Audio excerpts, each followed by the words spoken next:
Hello everyone, this is Kat and welcome back to Put Your Hands Up Podfic. This will be the reading of a short one-shot entitled The Way It's Always Been. This fic centers around quirkless discrimination and some of the struggles that Izuku goes through because of it. Izuku knows the statistics by heart. He's done the math. 20% of the world's population is quirkless. The quirkless population in Japan is closer to 12%. This, of course, does not take into account the generational gap nor the amount of hidden quirks with overtly special activation requirements in that the user is assumed quirkless, even without the spare toe joint. Izuku figures the quirkless percentage for his generation is closer to 1.5%. A true 12% would mean that, statistically, there should have been at least 42 quirkless kids at a school. At 1.5%, there should have been about 5. He was the only one. Izuku knows that in larger cities with denser populations there's a higher percentage of quirkless individuals. Maybe if he went to a Tokyo school he would have had a handful in his grade. As it is, the only other quirkless individuals Izuku has ever met were over the age of 60 and lived in a time when quirklessness wasn't near as rare as it is now. The older quirkless generation have their jobs and their support systems and they stick to them. They don't understand why the quirkless youth today won't just settle down and get a job. He knows the quirkless unemployment rate is skewed because of them. He knows that even if he manages to get accepted to high school and graduate, the chances of him finding a job higher than minimum wage, of finding a job he can support himself with, is impossible. He knows that hopefuls on the internet would tell him to lie and say that his quirk is having green hair or fake an intelligence quirk. He knows that one glance at his medical records, at his x-rays, would put a mark on his record for life, for lying, for quirk perjury, and that the chance of finding employment after that would be abysmal, impossible even.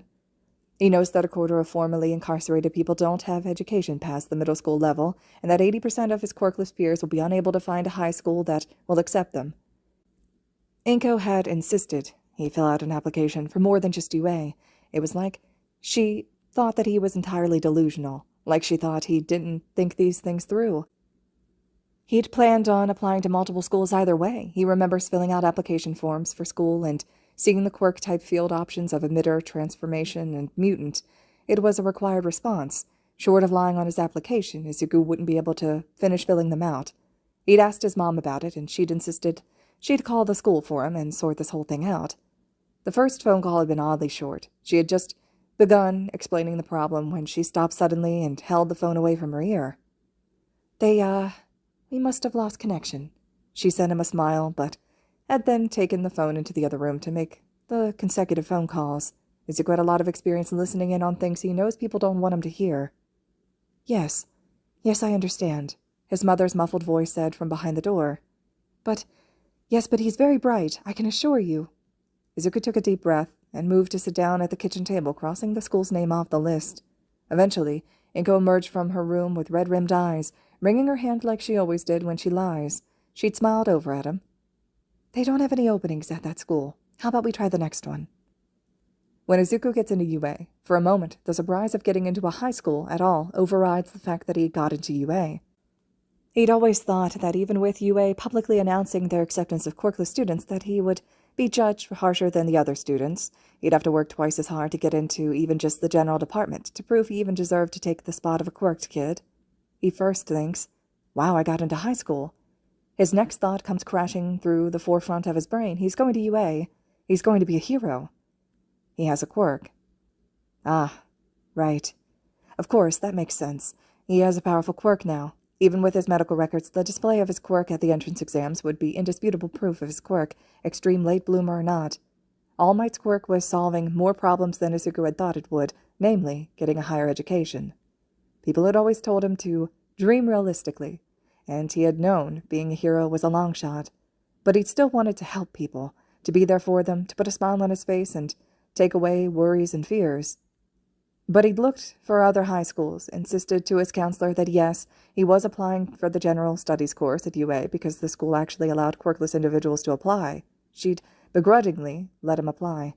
And it wasn't like he couldn't apply for both the general studies course and the hero course, just to see, just to know. He just wanted to try. Quirkless is a term for those without quirks. Quirked, quirkless, with and without. It's a diagnosis, a disease. It's just a word, just a term, and yet and yet everyone uses it like a slur. Oh, did you hear? She's quirkless. He's one of those quirkless. Oh, you're quirkless? A derogatory term used to label and set apart. He's so dumb, I'm surprised he even has a quirk. What, your fingernails change colors? Are you sure you're not just quirkless? There are communities online, hidden and tucked away, but Izuku knows where to look, and they say to have pride in yourself and what you are. In the 21st century, the LGBT plus community had began to reclaim the term queer. Before that, it had been a derogatory slur used against them, an insult, a word used to hurt, but the community took it and used it for themselves. They took what hurt them and turned it into a badge of honor and belonging. Quirkless isn't a slur, but it's spoken like one. And Izuku isn't quite sure how he's supposed to be proud about something that everyone in his life tells him is wrong and disgusting. I'm quirkless, he says as a fact. He's quirkless, they say as an explanation for why they've hurt him, for why he's not worth anything. When he was younger, the teachers would say, Izuku-kun is quirkless, so you'll have to be gentle with him. He doesn't have a quirk like the rest of you. They would keep him inside during recess and place him on the sidelines during gym class because he was too fragile and weak, and they'd wonder why the other kids treated him as such, why the other kids didn't want to play with him. Some of the kids acted like it was contagious, like if you're around useless Deku for too long, you'll catch his quirklessness too. As if that's how genetics work. So they avoided him like the plague, like he's the plague. They'd give him a wide berth and point and whisper and laugh. It wasn't so bad, being ignored. The kids that didn't ignore him punished him for being quirkless, as if that's something he could possibly control. They shove him down on the playground, in the halls, in the classroom with the teacher ignoring them from their desk and say, We don't want your kind here. Being a hero wasn't the only thing Izuku was told he couldn't do growing up. For a while, he'd thought maybe he wanted to be a doctor or a police officer as long as he could help people. One Google search rabbit hole later had nipped that cleanly in the bud. Medical professions and law enforcement seemed to screen quirks even more rigorously than heroics. He couldn't go on field trips because, what if something happened to Izuku-kun? And, we can't spend the whole trip looking out for you, Midoriya. He wasn't allowed to join clubs, too weak and fragile for sport clubs, too dumb and underdeveloped for anything else. His mother, overprotective as she always was, said she was just happy to see him in the going home club. More time to spend with her little boy. He'd managed to be in the Scout Association for 2 whole weeks one summer, much to his mother's chagrin. It'd been going well, too, right up until a boy from his school had joined. The other kids hadn't minded how excited he'd gotten over their quirks, or that he muttered under his breath and didn't know how to play the games they all wanted to play during free time. Then the boy from the school joined and asked carelessly, What's quirkless Deku doing here? After that, it'd been a whole fiasco. His mom was called to the meeting, and the scout leaders had scrambled to figure out how a quirkless boy had ever been admitted. Izuku kept insisting that they hadn't asked. His mother had admonished him for lying on the application form, even though he simply left the quirk type field blank. It'd been a long summer, spent indoors. Inko Midoriya spends every second she can doing what she believes is best for her son. Izuku knows his mom is trying, and he appreciates it. Really, he does. Sometimes, though, he really wishes she would just trust him more. He knows his dad isn't in America. He's known that for a long time. He's not 5 anymore, and he doesn't know why she keeps insisting that's where his dad is. He's seen the letters, from lawyers and his dad alike, shoved deep in a drawer in his mom's bedside table. He found them when he was looking for a spare phone charger. He's seen a lot of things he's sure his mom is trying to protect him from. Bills from the insurance company, for one. Bills he knows now are much higher due to having such a liability as a son. Old rejection letters from daycares and schools that seemed to take up entire folders. Once Izuku was 7, a classmate had invited him to a birthday party. She'd invited the whole class and said it was going to be at the park. She'd talked all about the food and the games they'd have there. She'd talked until the teacher had made her sit back down, but not after passing out invitation letters with flowing script to each student. Izuku had been cautiously excited, holding the invite reverently. During lunch, he had approached her and asked if she'd actually meant to invite him, asked if she remembered he was quirkless. She laughed and said, of course, because she wanted to have the biggest party, and the more the better. Izuku had been vibrating, eager to tell his mom once she got home from work. He'd sat himself up at the dinner table, snack in hand and homework spread about, as he waited for her to get home.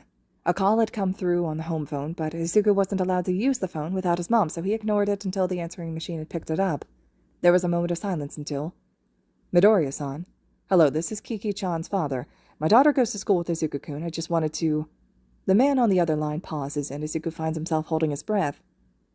My daughter invited Izuku-kun to her party this weekend, and while we love how caring she is, and we always encourage her to help those, less fortunate than her, my wife and I aren't sure it's a good idea that Izuku-kun come. There's going to be so many kids, and we don't have the kind of supervision it would take to accommodate him coming. Who knows what could happen? I just really believe it's for the best if... Izuku stops listening. Once the man has stopped speaking and the light on the answering machine is blinking, Izuku moves almost robotically, sliding down from his chair, walking in a daze to the phone sitting on its stand. He deletes the message. Inko may spend every waking moment doing what she believes is best for her son, but Izuku spends all of his protecting his mom from the things he knows would only hurt her.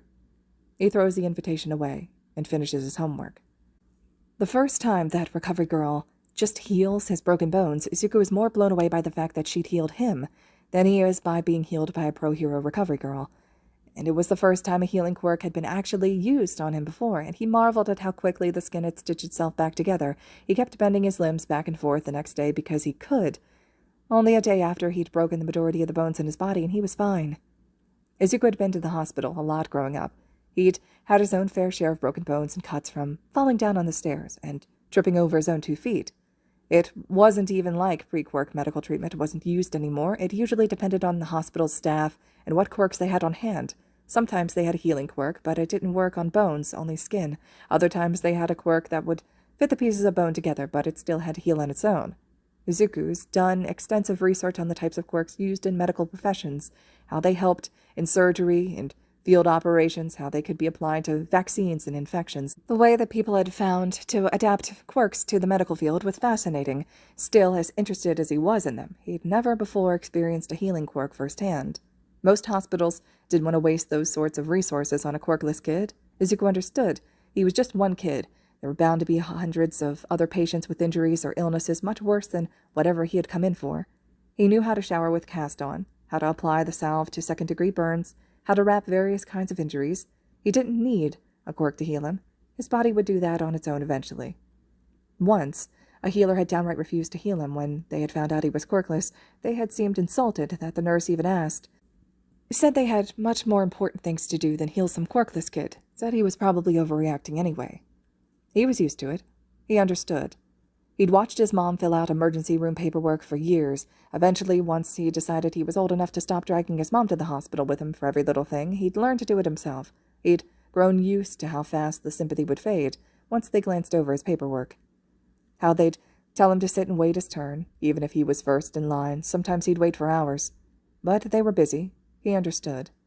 He should have understood that Recovery Girl would have limited patience. He was grateful that she had healed him at all, that he'd had a grace period to work on All Might's, on his quirk.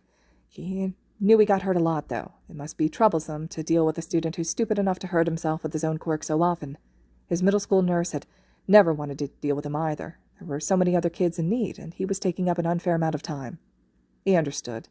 So when Recovery Girl told him after the sports festival that she wouldn't be healing him anymore, he nodded.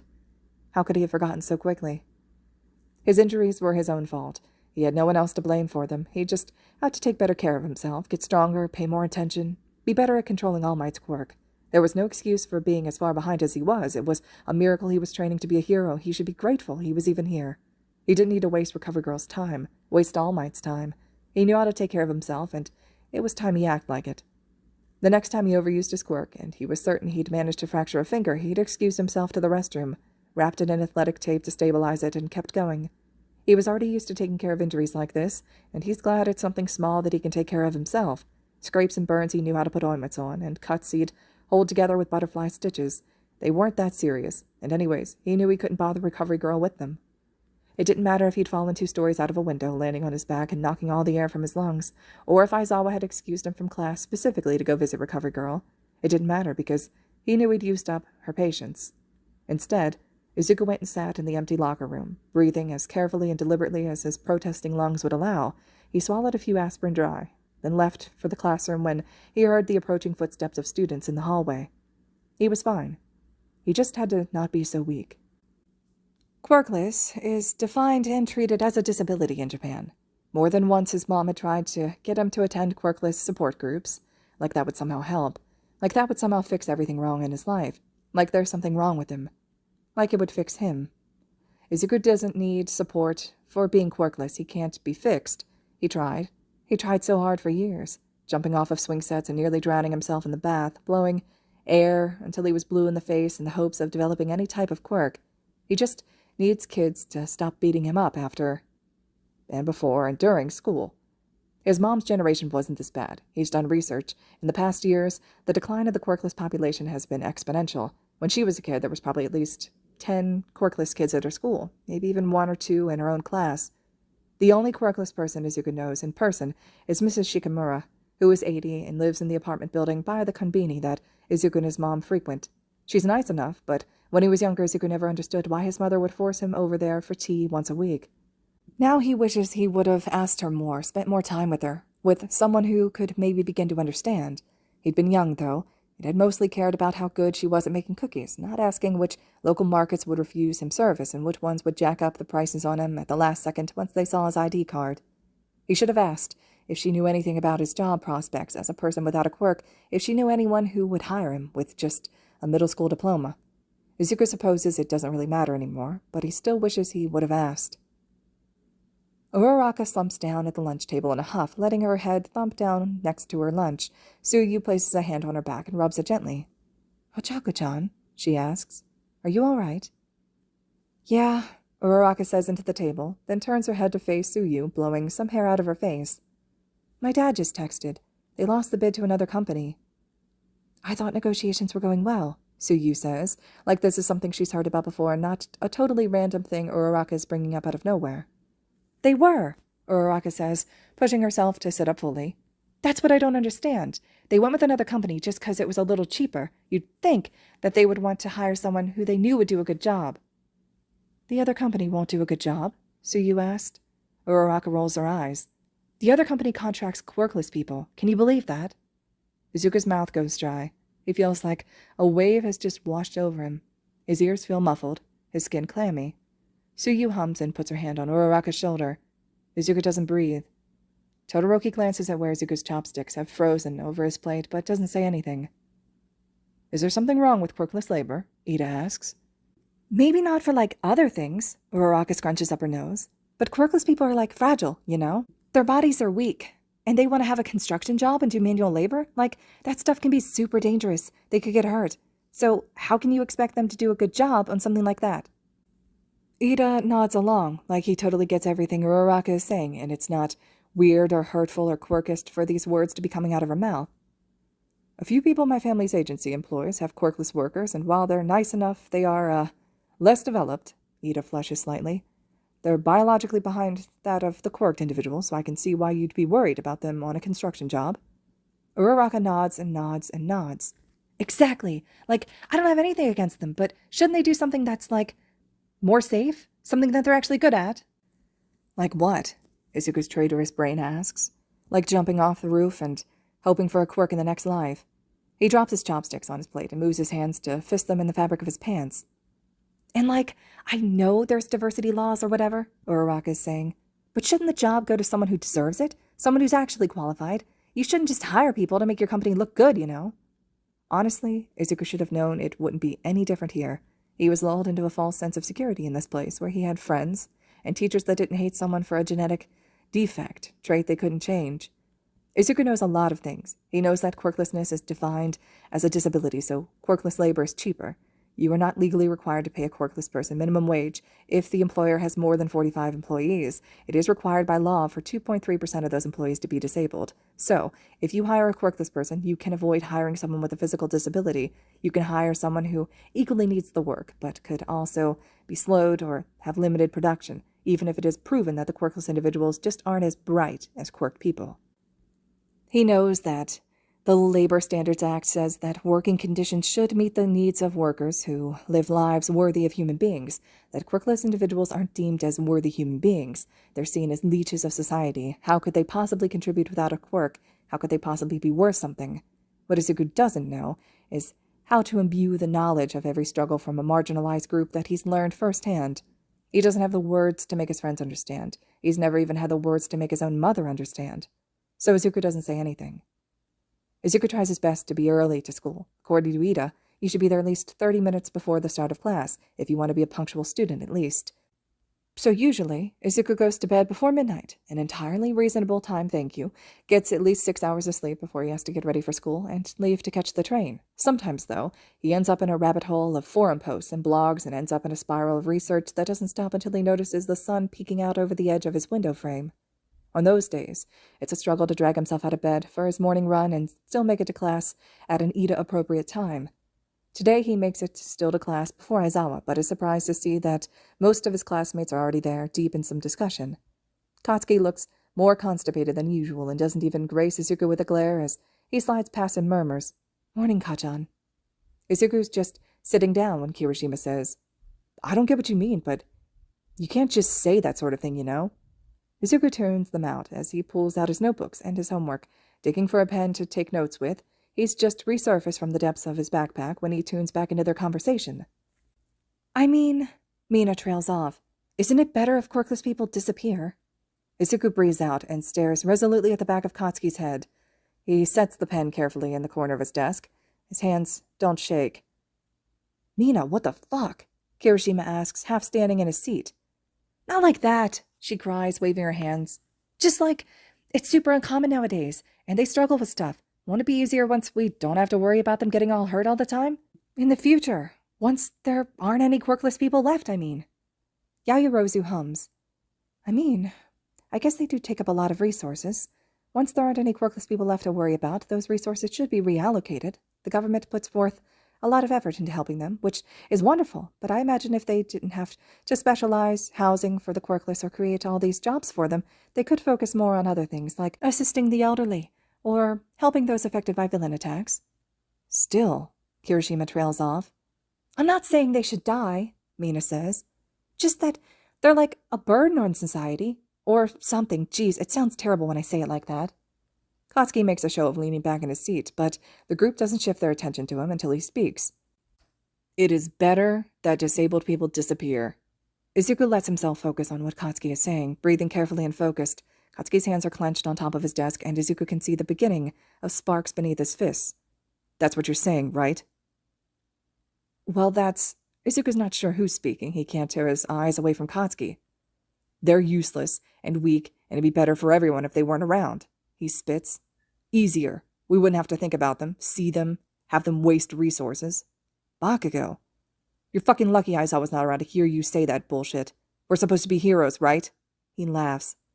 "Save everyone regardless of our beliefs, regardless of whatever discrimination you have against them." "Dude," Sarah says, "they weren't? I guess we're all pretty fucking lucky that hate speech laws actually do jack shit, huh? Doesn't matter what you say as long as you don't physically attack someone, though I bet even then it wouldn't matter." Izuku finally finds his voice. "Kachan," he starts, but Katsuki stands up roughly, cutting him off. He turns to face Izuku, and Izuku can't quite place the look on his face. "It's pretty fucked up what people can get away with, Deku. What people can say." Katsuki's eyes are burning. Yeah, Izuku chokes. It's fucked." Katsuki gives him a tight nod, then, ignoring the way the classroom door slides open and Aizawa steps inside, says, "You look like shit." Izuku blinks up at him. Katsuki rolls his eyes. "You should go see the nurse if you aren't feeling good, Deku." "Oh."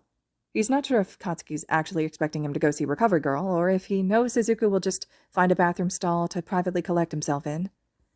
"Yeah, I'll, do that. Thanks, Kachan."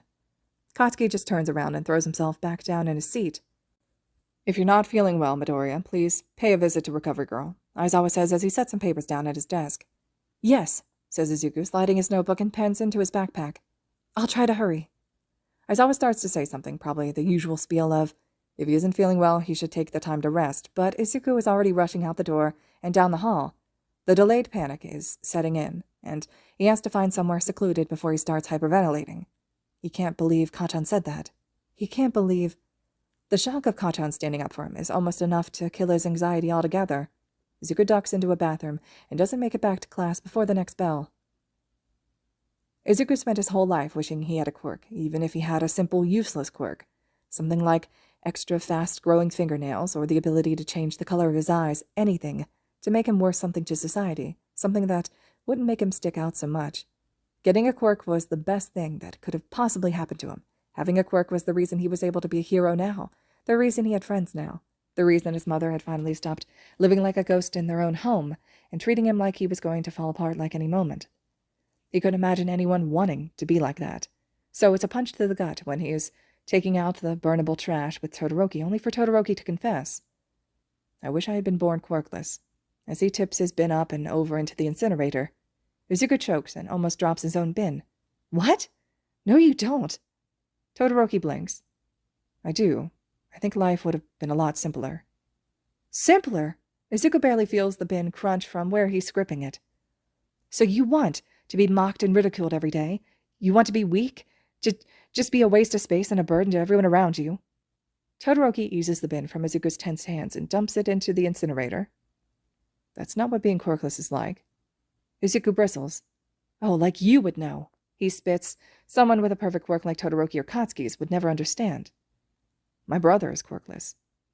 Everything sweeps out from under Izuku. His anger drops away, and he's left feeling hollow and confused. What? Todoroki stacks the bins together and swings the incinerator's door shut, sliding the latch into place. He said it was pretty rough growing up, but that college was a lot better when people stopped caring about you for just your quirk. I envy that about him. What? Izuku asks again, because Todoroki's quirkless brother got into a college? People are always going to see me as a quirk first, he hums. Maybe not always, but as heroes we're practically inviting them to see us for only our power. Without this quirk, my mom, well, I suppose my father would have just kept trying. Maybe it was better this way. Your brother's quirkless? Izuku says as Todoroki moves to walk past him. Oh, yes, Natsuo, not Toya. Todoroki looks thoughtful. Toya had a fire quirk, like our father. Izuku's world is frantically trying to rearrange itself, trying to fit with what Todoroki is saying. He's in college? Todoroki nods. He's getting a degree in medical welfare. He won't say, but I think it's because he wants to be able to help people like our mother. How did he get in? Izuku asks, mouth agape. Now it's Todoroki's turn to look confused. He applied. I'm not sure of the entire process for getting accepted into college, but where does he go? They let him apply even though he's quirkless? Todoroki narrows his eyes. Why would that? Oh, because you were a late bloomer, right? Izuku's breath catches. I guess you would have made alternate plans in case your quirk never came. Izuku feels dizzy. How did you? He cuts himself off, not sure that he actually wants to know. You're a lot like Natsuo was, before everything, at least from what I remember. Todoroki shifts the bin in his grip awkwardly. It's not that hard to tell. Your quirk development was exceptionally lacking. That could have been overconfidence, but the way that your body quite literally broke under the pressure, and with how much you love quirk analysis, I guess Todoroki shifts again, looks away. I just noticed things about you. Izuku lets this information roll around his brain for a moment. Sure, sometimes Todoroki leaped to strange conclusions, but he was incredibly observant. Izuku wasn't sure if he should stress about his other classmates making that connection or not. It's hard, Todoroki says suddenly, meeting Izuku's eyes carefully. When our friends talk about them, like being quirkless is so far removed from anything they know that they treat it like being quirkless makes you less than human. Izuku finishes, worrying his lower lip between his teeth. It's quiet for a moment, wind rustling gently through the leaves. Todoroki-kun, do you think this sometime maybe, if he's not too busy? I bet Natsuo would love to meet you, Todoroki says, lips twitching up in a smile. Fuyumi too. She keeps insisting she meet my friends. I'll let you know the next time Endeavor's out of town. Izuku bumps shoulders with him on the way back into the school building. That sounds nice. Thanks, Todoroki. Izuku lives with the knowledge that, had he been quirkless at the time of the quirk apprehension test, he would have been expelled on the spot. The only reason he'd been allowed to stay was because of the incredibly powerful quirk he'd inherited. Even with that, Aizawa nearly expelled him for being underprepared, for being cocky and not training his quirk properly. Izuku is leagues behind the rest of his classmates. He needs to catch up. He needs to work harder if he ever wants to be worthy of his quirk. He needs to work harder if he ever expects to be worth something. Just before the bell rings to let out their class for the day, Aizawa calls on him and asks for him to stay after class. Izuku's entire body suddenly feels clammy with sweat, and his heart stutters in his chest. Kaminari lets out a low, "Ooh, someone's in trouble," and Sero raises his eyebrows in a meaningful surprise, but Izuku can only give him a shaky smile. Even Katsuki turns to give him a look that Izuku can't even begin to discern. When the bell finally rings, Uraraka stops by his desk as he's slowly sliding his books and pens into his backpack. "We'll wait for you at the gate, Deku-kun," she says, and heads out of the room with their friends, who all send him a wave. Izuku gives her a nod in return, but finds he can't summon his voice at the moment. Once the rest of the class has filed out, Aizawa stands up and makes his way over to the door and to close it. Izuku stops breathing. He's been here before. Teachers asking him to stay behind after class for one reason or another. To accuse him of cheating. To tell him to stop antagonizing the other students. His hands ache at the memory. He thinks about standing alone in a hallway for hours on end as he struggles not to drop the bucket on his feet. "This is to teach you a lesson, Izuku," his first-year middle school teacher had always said so sweetly. "It'll remind you to be better next time." Suddenly, Aizawa is snapping his fingers in front of Izuku's face, and Izuku jerks back with a gasp. He stares up at Aizawa with wide eyes. Aizawa raises a single eyebrow. "Are you paying attention now?" "Yes," Izuku nearly shouts, standing up as straight as he can. "Sorry, Aizawa-sensei. I think I got lost in thought, or something, sorry." "It's fine, kid," Aizawa says, running a hand through his hair to push it off of his face. He looks exhausted. Suddenly, Izuku is hit with how rude he's being. He should have met Aizawa up at his desk, and stood there while Aizawa said what was wrong with him, or what needed to be changed or fixed or cleaned, and Izuku jumps to his feet right as Aizawa sinks next to him into Sero's seat. They stare at each other for a moment before Aizawa gestures to Izuku's desk. "Have a seat. We haven't even talked yet." Izuku slowly sits back down, nerves buzzing. He would have thought that Aizawa would look odd in a student desk, like he would be too big to fit in it properly, but he seems to fit just fine. Izuku had always thought of Aizawa as a large, imposing figure, powerful and strong and smart. Izuku realizes now he's about the same height as Sero, and sitting next to him, it's strange to be able to look him in the eyes head-on. Izuku bites at his lower lip, hands tangling in his lap and eyes flickering around Aizawa's form. "Wouldn't you rather do this at your desk, sir?" Aizawa gives him a skeptical look. "Why would I want to do that?" he asks, and before Izuku can respond, he continues. "I sit there every day, and you were already sitting down. Why would I make you move if I'm the one who wants to talk to you? That's illogical." Izuku isn't quite sure he follows Aizawa's logic, but he knows better than to question a teacher. They both sit there a moment longer before Aizawa seems to realize Izuku has nothing more to say. "I wanted to talk to you about some of your paperwork," he says, and produces a file from somewhere. He sets the file on Sero's desk and flips through the papers until he apparently finds the one he's looking for. "At the beginning of the school year, there was an addendum to the quirk status on your medical files." He sets a printed copy of Izuku's application on Izuku's desk. Before Izuku's breathing had stopped, now it all whooshes from his chest in dread. Aizawa points at the paper on his desk. "On your application, you put not applicable under quirk type, and I would like to argue that a quirk that frequently breaks your bones when you use it would count as applicable." When Izuku doesn't respond right away, Aizawa leans back in his seat, leveling Izuku with a calculating gaze. "Would you care to explain?" Izuku takes a few more moments to get his brain to boot up and his lungs to work again. When he opens his mouth to speak, his throat cracks and he's forced to clear it awkwardly before he's able to get any intelligible sound out. Why did you look at my medical files?" Aizawa blinks lazily at him. "I didn't look at anything personal, if that's what you're worried about." Izuku is certain that all of his medical files would be classified as personal. "I go through each of my students' quirk histories every year in order to teach them properly. I look through the evolution of their quirk classification to see how it might have developed, as well as the documentation from their quirk counseling sessions, of which you have none." He knows. The floor suddenly seems like a wonderful place to sink into. Izuku picks at a stray thread at the bottom of his jacket and works his jaw a few times. "I never had them," he manages. "They didn't want to waste the resources on me." His teacher scoffs. "Resources? They couldn't be bothered to send you to talk to the school counselor about your quirk even once. You're telling me a cocky, lawless brat like Bakugo managed to make his bi-yearly appointments and fill out all the proper documentation, but you couldn't do it even once?